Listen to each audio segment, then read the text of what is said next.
Good evening, ladies and gentlemen, fellow Ghanaians, my brothers and sisters. Let me begin by wishing you all Merry Christmas and a prosperous New Year. I'm speaking to you, my countrymen and women, today because I'd like to address a few of the issues that have come up since December 7th, following the election. On the issue of how best to proceed for me as a candidate, and I believe for us as a nation. Increasingly, many of us who are attempting to understand how the Electoral Commission arrived at the results of this last election are being advised to forego the issue in the interest of peace. We're being reminded that Ghanaians are a peace-loving people, and Ghana, unlike many other nations on our dear continent of Africa, has not succumbed to war or been plagued with violence. As a former president of the Republic of Ghana, a country that I love dearly, I'm here to assure you that I know what it is to act in the interest of peace. I've always done so without reservation or hesitation.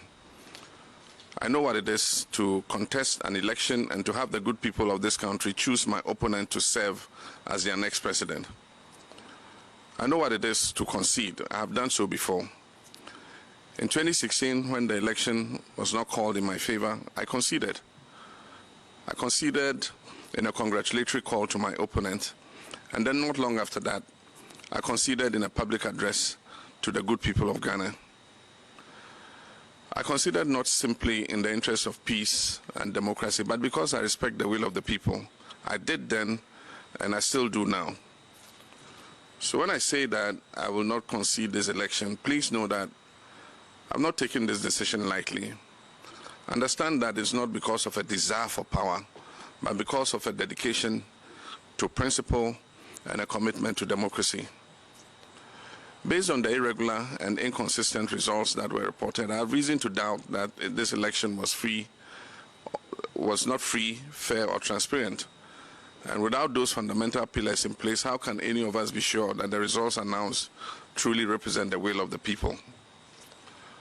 My brothers and sisters, I stand here today to remind you that Ghana is a peaceful nation, precisely because Ghanaians have always stood on principle. We've always fought for our democracy. Our forefathers and foremothers have always understood that without this basic foundation, whatever peace exists in our country will not be lasting. Whatever liberation we have as the architects of our collective future will soon be lost.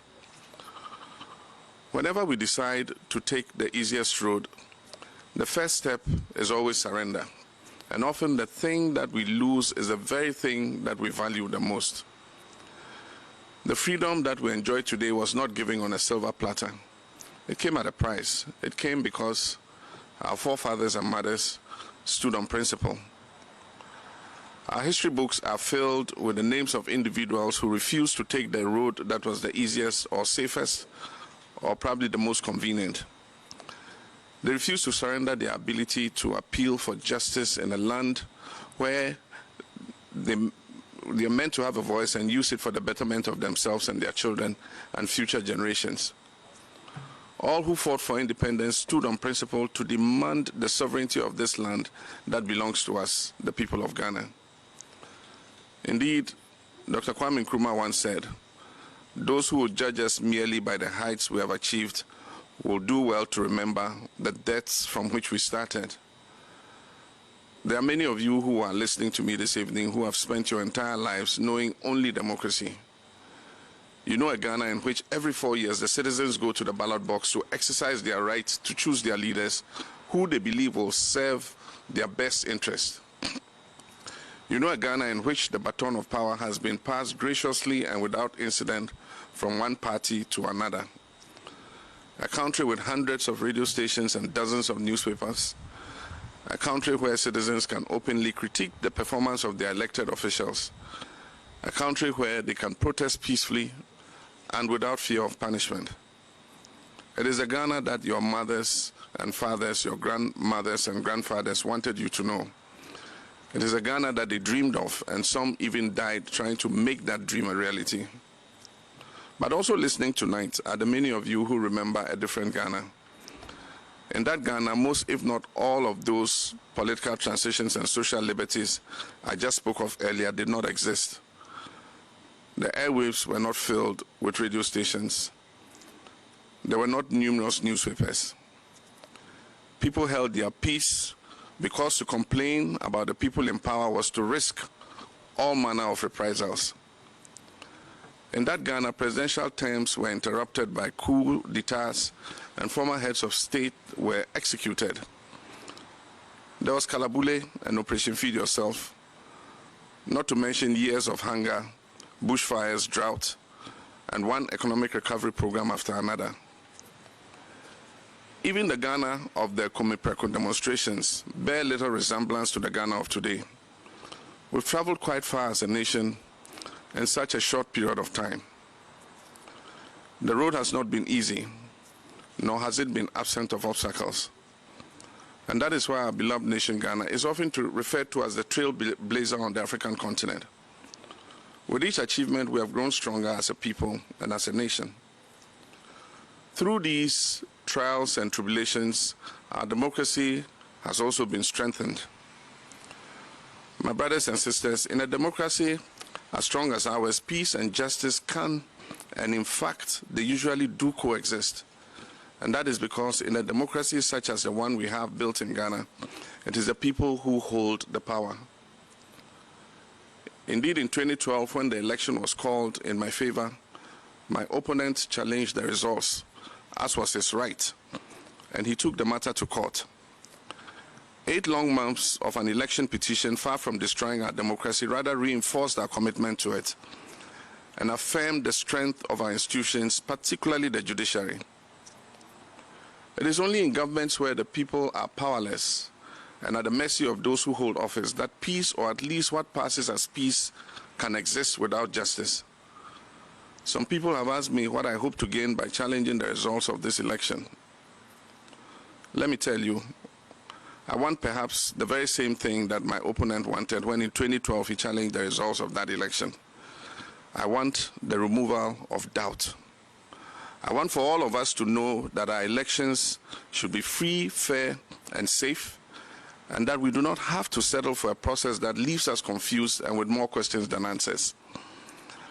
I want a Ghana where institutions of state can be held to account, where we can stand on principle and demand transparency without the risk of losing our lives. When people lose their lives, as 7 people have done in the course of our elections, we're moving backwards, not forward. We're unraveling the very fabric of our democracy. We're risking the loss of 3 decades worth of progress. When today we see armed military and militia in our collation centers and election outcomes declared at the point of a gun, for us who have witnessed our country's journey through all its post-independence travails, we wonder if we have truly exorcised the ghost of our tortuous past. We must continue to be a nation in which our young citizens have faith in our institutions, trust the rule of law, and rely on the presence of peace because there is justice. Ghana must be a country where we citizens know and believe without any doubt whatsoever that the way forward is determined by the will of the Ghanaian people, and that we can hold our institutions of state accountable and guarantee that they work in the favor of the national interest and not in the interest of the administration or the person in power. That is what I want.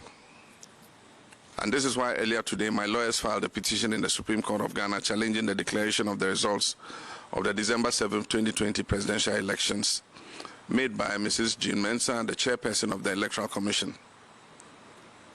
I've been compelled to do this because of her clear failure to act in accordance with our Constitution. I thank you for your kind attention.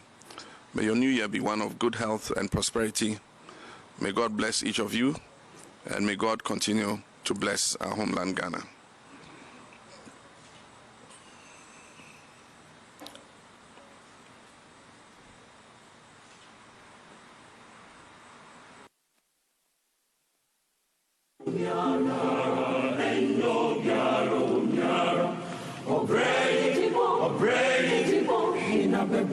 miaro, miara, endo, miaro, miara. Asemi, besini, sembo, miara. Asemi, besini, miara. Asemi, besini, miara. Asemi, besini, miara. Obrai, besini, miara. Miaro, miara, endo, miaro, miara. Asemi, besini, sembo, miara. Asemi, besini, miara. Asemi, besini, miara. Fina bella signora fina bella oblei basini paramania